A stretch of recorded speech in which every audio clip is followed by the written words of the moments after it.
Hey there neighbors, Kevin here with eTrailer, and today we're going to be taking a look at and showing you how to install the Redarc Tow Pro Liberty Trailer Brake Controller here on our 2018 Toyota Highlander. If you're in the process of getting your Highlander ready to tow a trailer, especially one that has brakes, there's going to be a couple of different things that you're going to need. Starting out, you're going to need the trailer hitch receiver, so that way you can add in that ball mount so you can actually physically connect to the trailer. After that, you're going to need a 4-pole wiring harness, so that way you can transfer your vehicle's light signals back to the trailer so that you can remain street legal and let everyone else on the road know exactly what your intentions are. And then from there, if your trailer has brakes, you're going to also need to upgrade over to a 7-pole wiring harness, which we have here at eTrailer. It's our ETBC7 kit, and that's going to allow you to plug right into that 4-pole wire harness, and then you'll have a couple other wires to run up to your brake controller and then up to the battery as well, so that way you can get power.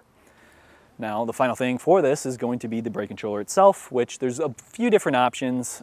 Typically you're going to have that one big boxy brake controller that's going to sit down on the dash, and it's something you're going to hit your knee on every time you're in the vehicle and kind of just takes up a lot of space, which in the Highlander there's not a lot of wiggle room when it comes to our driver area here. So you're definitely going to want to pick up the Tow Pro Liberty, so that way you can get a dash mounted knob instead, so you can easily just pop out one of your blanks, put in the Redarc version of that blank, you'll pop in your controller, and then the rest of our brake controller is hidden down under the dash. This control knob right here is all we're going to be seeing out of our brake controller, and it's super simple to use. It's a turn all the way counterclockwise to get you down to 0 gain, which is going to be 0 output towards the trailer.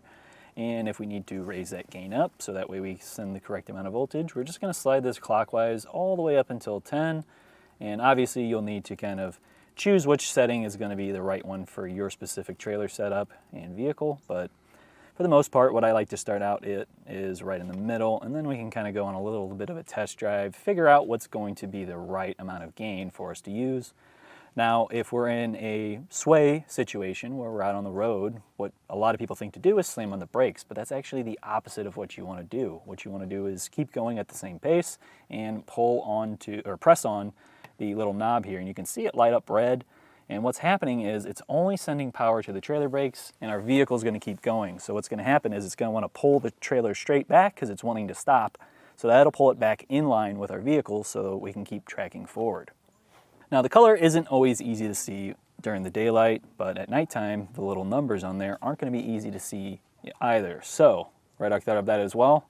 If you press in on the button when it's down at 0, you can see the progression as it changes from blue to more of a violet, purple, and it's going to get deeper red here, and that's going to give us another indicator of what our gain's at. So maybe if you accidentally hit it when you were getting in the car and now it's not exactly where you have it or want it, and you want to have a quick glance when it's too dark to see it, you can easily just go straight off of the color. As far as installation goes, this one is not one that was too great, to be honest. It's very tight. There's a lot. It's really cramped down under the dash. There's a lot of very sharp metal. I nicked my fingers all over my hands here, so I've got a lot of little paper cut-esque cuts all over me trying to get this all in place. And then getting to our cold side of our brake light switch also was not really fun, to be honest, because it's very tucked up into there, and there's a lot of tape around the wire loom that they place around it. So it's very fine work. It's something that if you're not an avid installer or DIYer, I wouldn't really recommend doing yourself. I would definitely reach out and use our dealer locator, so that way you can find a shop near you to get it professionally installed and just avoid all the hassle. Now, if you are the person that is going to do this yourself, stick around and I'll help walk you through the process. So to start off our install, we need to make sure that we already have a 7-way. Now ours does not, so we are adding on our kit here. This is the ETBC7, which is going to swap us from that 4-pole wiring harness, which we have hanging out right over here. And that's going to plug right into our ETBC7 so that we can transfer over our light signals. And then we're going to have a couple other functions that we're going to need to run ourselves, which is going to be 12-volt power and ground. We'll also need our brake output for our brake controller, and then we have another wire here that's going to be for our reverse light circuit. Now, in most cases, you're typically not going to use this, and you can just kind of bend it back and then tape it up. Just cap it off and save it just in case later on maybe you need it. Typically, you're really only using that if you have a boat trailer with surge brakes, so that way you could have a electric lockout, so that way when you're backing up the boat trailer, you can prevent the surge brakes from activating and you can actually back up with it. Now, getting this up onto our vehicle is going to require a second bracket. It's going to come with one for it to mount onto itself, but it doesn't have a way for it to mount up to our trailer hitch. So we also picked up a short no-drill mounting bracket. This one is from Tow Ready here, and this is just a simple hose clamp style strap that's going to wrap around our trailer hitch and then give us a nice mounting point, which I'm going to hook right up right now with our bracket from our ETVC7. We want to make sure that we first have 4-pole wiring, which our neighbor has already installed today, and it's just hanging out below. From there, we're also going to need a way to mount it up to our trailer hitch. Now, it does come with a mounting bracket that you can use to drill into your fascia, but in most cases, you really don't want to be putting extra holes in there, and most times, the plastic really isn't strong enough for you to be putting the plug in and out of it a bunch of different times. You can end up wearing through it and having this kind of fall off of your fascia, and then now you got some ugly holes in it. So I highly recommend picking up a no drill bracket so that you can mount it up to. It's going to come with a hose clamp, and these are going to come in either short or long. I went with the short today just because the long kind of stuck out a little bit too far. It'll look a little goofy, whereas with our short we can have that still stay around the same length out from our vehicle as the trailer hitch. Now, it is going to sit a little bit lower just because there's not really much clearance above for me to put the bracket up there and then have our wiring actually come and sit here just because of the way the cross tube is. Now, there might be some differences you find if you have a different trailer hitch, and you might get a little bit more clearance between the fascia and the hitch and then be able to do so. Just do whatever you feel looks the best and is going to give you the most protection, so that way you can keep the wiring up off the ground. We're going to have 4 screws, Phillips head, and there's going to be a lock washer, a flat washer, and then also a tiny little hex nut that we're going to be putting through here. So we'll put the bolt or screw through first, and then on the other side, that's where we're going to use that flat washer, split lock washer, and nut. We'll get all 4 of these in. That'll help hold up our wiring to our mounting brackets here.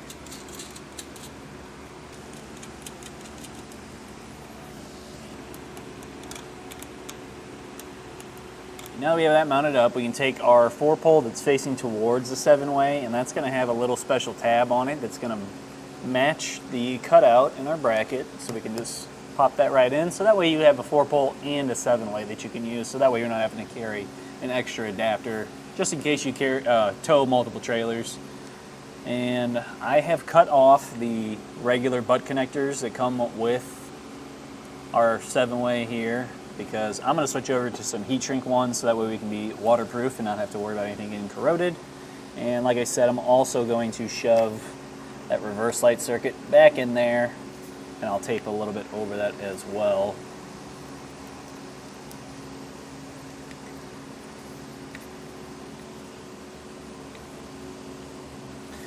Now, we're going to also have some duplex wiring in our kit. So it's going to be a white and a black, and that is going to have a casing that's going to be rated for outdoor use. So I've already ran this all the way from the back of the car here up to the engine compartment, and that's exactly where we're going to be connecting to our circuit breakers and then to the battery. And then we're also going to have a firewall grommet that we're going to pass through to get into the cab, so that way we can get our brake controller output over to our 7-way here. So for our white and our black wires, I'm going to be putting the black to black for the 7-way at the back and our wiring running forward, and then blue to white, because I'm going to run that white wire into our cabin. We can crimp these down.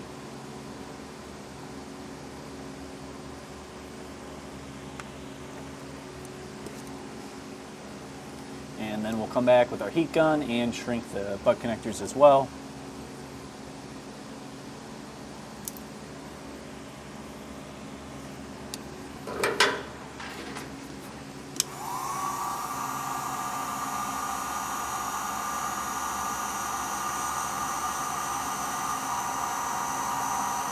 Now with our 4-pole wiring that we already had installed, we're going to be connecting that into the other 4-pole connector at the back side of our wiring here.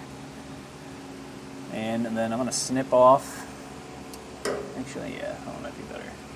Snip off this cap because we are no longer going to need it. And I'm going to take some zip ties. I'm going to run it between the wiring to help prevent these from being able to back off of each other. And then I usually like to just cap the whole thing off in some electrical tape as well.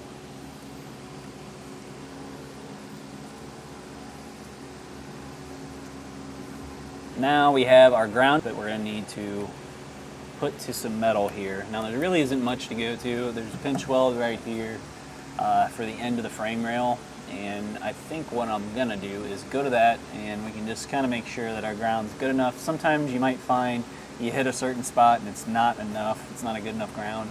You may have to extend the wire. In our case, I'm going to try this first, and if I run into any kind of issues at all, I'll know, hey, it's probably the ground. Come back to it and just extend the wire over to the actual frame rail itself and get that tied down. I'm going to be using one of the self-tapping screws in the kit.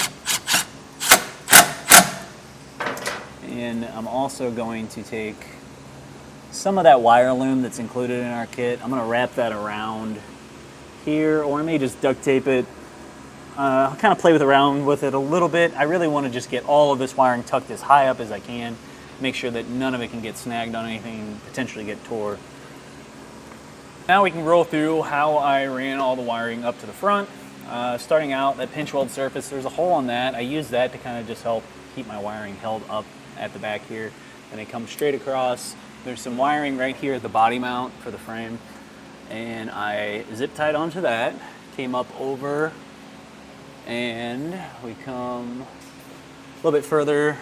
If you get up towards the gas tank, that's where I start to kind of come back down, because there's a body mount right here. I hid my wiring up along that, and then I stayed with that bracket. So there's another one going over, so I'm just tucked in right along this. You can see part of it's sticking out here by the gas tank, and I just came down to that first piece of plastic underbody here. So I pushed that through until I got to the second half of that. There's a couple of bolts. I popped those out, and then there's a couple of just little plastic retention clips here that you'll need a Phillips head screwdriver to undo. You'll want to keep kind of pressure on it as you're twisting it, because it'll just keep twisting forever if you don't actually apply some pressure to kind of help pull this down. So same with that one and this one. Once I had that down enough, I was able to sneak the wire over some more, and you can see right here. Now, when I was doing this, I was really trying to find a grommet to where I could sneak it into the cabin of the vehicle, but unfortunately there just wasn't a good spot for us to do that. I think probably the only grommet that I could really potentially use would have been way further back, and at that point we're pulling out a lot of the interior, and it's just not worth it at that point anymore. So I come out of the plastic, I come around this body mount here, and then we shot straight up into the engine compartment. I have a little fish stick that I use quite often to just push the wiring through and be able to pull it back up. So that is exactly what we did over here. Now we're back up at the top of our engine compartment here. You can see the wiring coming up.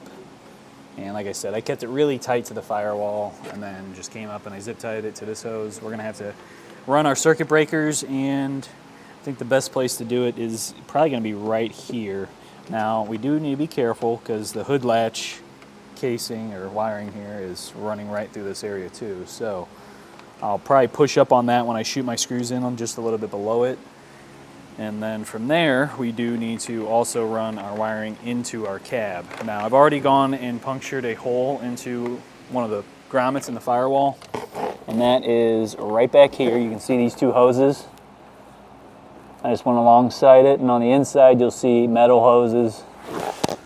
So I have this little tool here that'll allow me to pass wiring through it, and it's got a sharp edge on it, so that way it cuts into those grommets.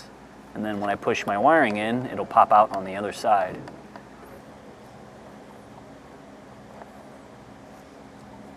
Now it's time for the circuit breakers. I've got my power wire over here for my 12-volt power at the 7-way, and we have two circuit breakers. One is going to say 40 amps, one's going to say 30. We also have a 20.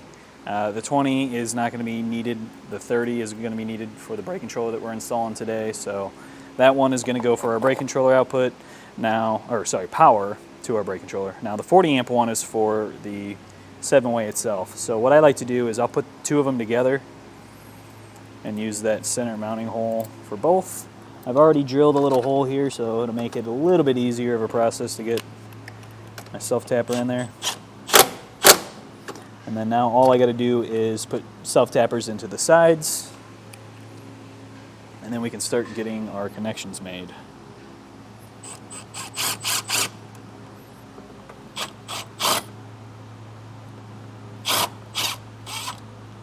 Now when it comes to making your connections to your two posts, the copper side is going to be towards our battery. The silver side is going to be going out to whatever we have it running to.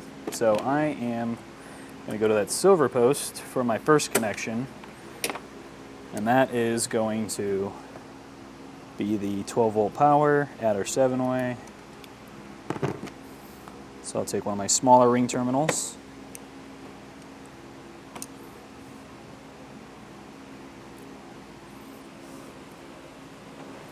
Crimp that down. You can pull the nut off of the silver post. Put on our power. I'll wait to snug that fully down. I want to kind of see how the rest of these are going to run. Now we do have that excess wiring that we just snipped off. Pull that back out. We can figure out what we need to reach over to our battery connection.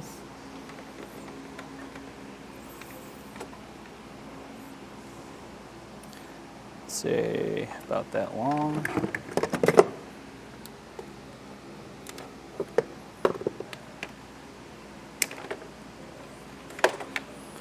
We can take out a little bit of the casing.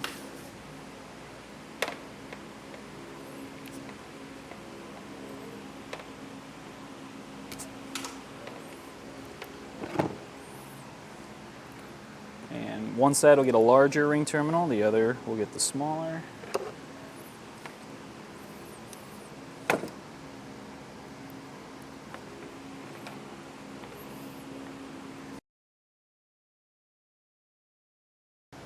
Loosen our nut on our battery here.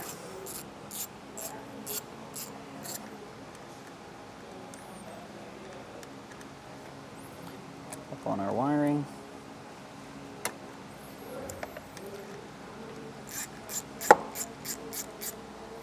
Retighten that down. Now on the circuit breaker side, we're going to be using a 3/8 socket. Be careful, you don't need to go super tight on these, but you do want them nice and snug. We don't want any wiggle out of here. Now using more of that excess that we cut off, I'm going to be running another wire into our grommet that we have in the back there where we had our white wire ran through. This one I'm just going to push through just because it's pretty much easy now that there's a hole set in there. I also kind of need to figure out how I want to shape this around all of our equipment here, but this is going to be for our brake controller. So our brake controller is going to need power as well. That's where we're going to be getting it from this circuit breaker and from the battery. So to make it from that circuit breaker over, I'll probably just follow kind of the same path we already took, so then I can just zip tie all my stuff together and have it all tucked out of the way from anything that's going to be moving. I've got my second wire all set and ready to go to connect to the battery. Same way we did with the first one, although with this one I am going to wait just because we don't have all of our stuff hooked up to the brake controller yet. I don't even have the brake controller out of the box yet, so let's get that out. We'll figure out where we want to mount it inside, and we need to find out where the cold side of our brake light switch is going to be. From what I've seen in the past, for this year generation, it's going to be a green wire that we're looking for. So I'm going to go find that, and I will show you exactly where that's located.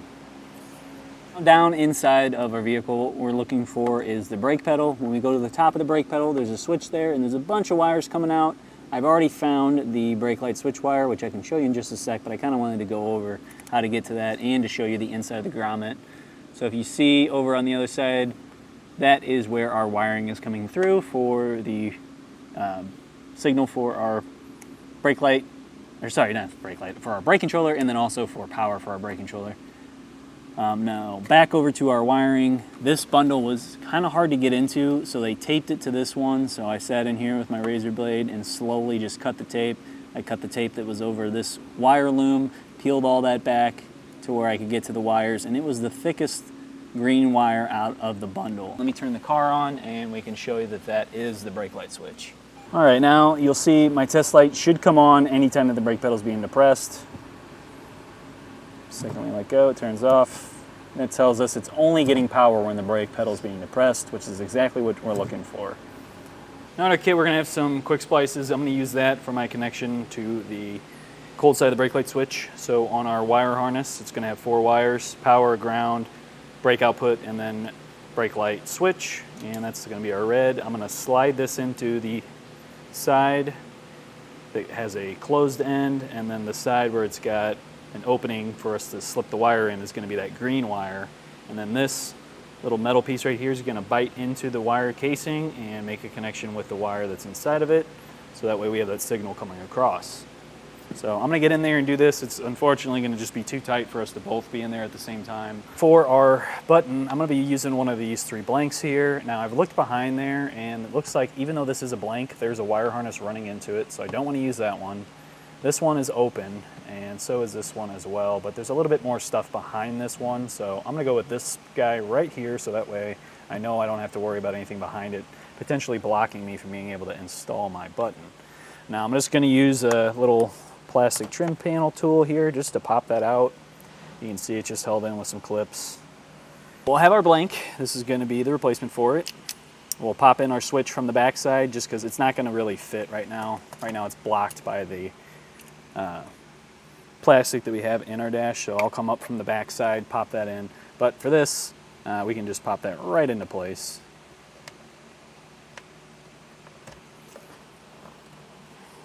I'm gonna get under the dash and I'm gonna get this in, and I'm also gonna get my cable put in. Now, there's a 90-degree bend in one side and a straight on the other. So you can kind of choose whatever fits best for where you're mounting the plug. In our case, that's gonna be the straight. So I'm gonna get under there, I'm gonna push this in from the back, and then on the front side here, we're gonna have this little collar that's got a nut on the front of it, so that way we can tighten it down. And that'll thread into our button here. You can see all the little threads on it. So I'm gonna get that put in, and then we can put on our little control knob.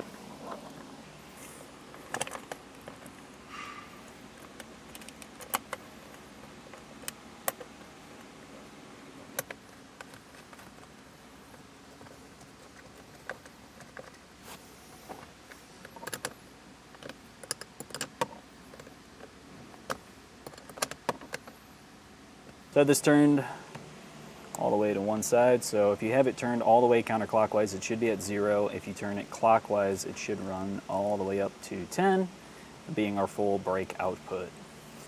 So there is a stud right behind the parking brake, and that's just above our carpet line here. There's a brace running over it too. So we're just popping the nut off. Gonna put our ring terminal on for our ground, and then we'll reinstall that nut. And then we should have a nice ground for our brake controller.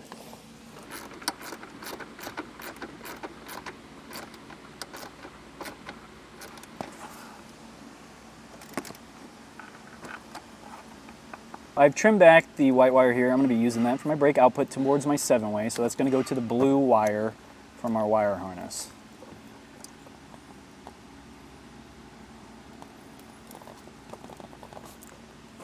For our black wire, we're going to be putting that to the black wire on our brake controller.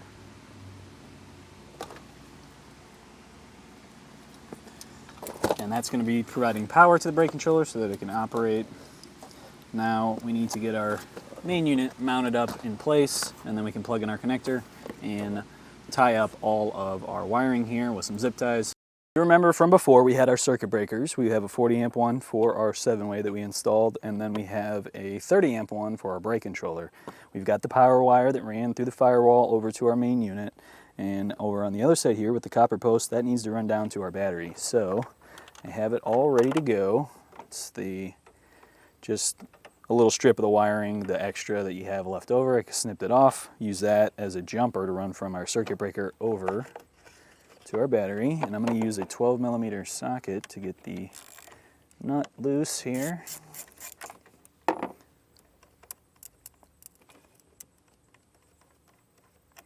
that off. We can put on our new one for the brake controller, tighten that down. I'm going to try to push this over just a bit so we can still have that cap cover it too. Now that we're hooked up to our trailer, we're getting a flashing blue and green light. And what that means is that we're in calibration mode. So our main unit, that red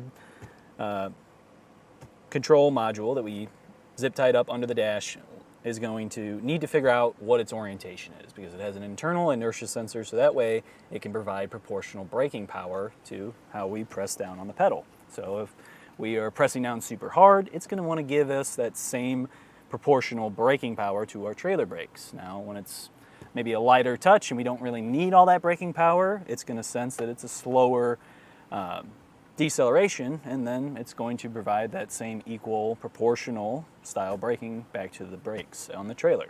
So to actually calibrate this, all you have to do is drive around, just hit the brakes.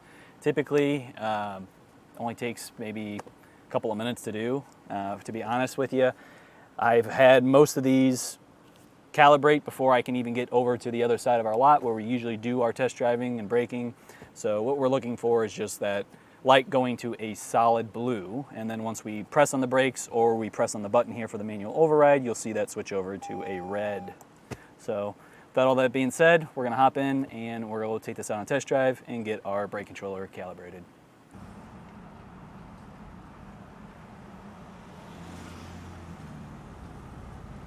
This one's solid blue. We hit it 4 or 5 times. Just stopping through the parking lot. I didn't even make a full circle around just this side of the lot, so we're already ready to go. You can see it's solid blue. So that is all calibrated. We are all ready to tow our trailer and have our brakes activate. That's going to do it for our look at and installation of the Redarc Tow Pro Liberty Trailer Brake Controller here on our 2018 Toyota Highlander. My name's Kevin. If you still have some questions about what's going to be the right trailer brake controller for your Highlander, please feel free to reach out to us via our Ask the Experts link, a comment on this video, or a phone call to our customer service department, and we'd be happy to help you out on your journey.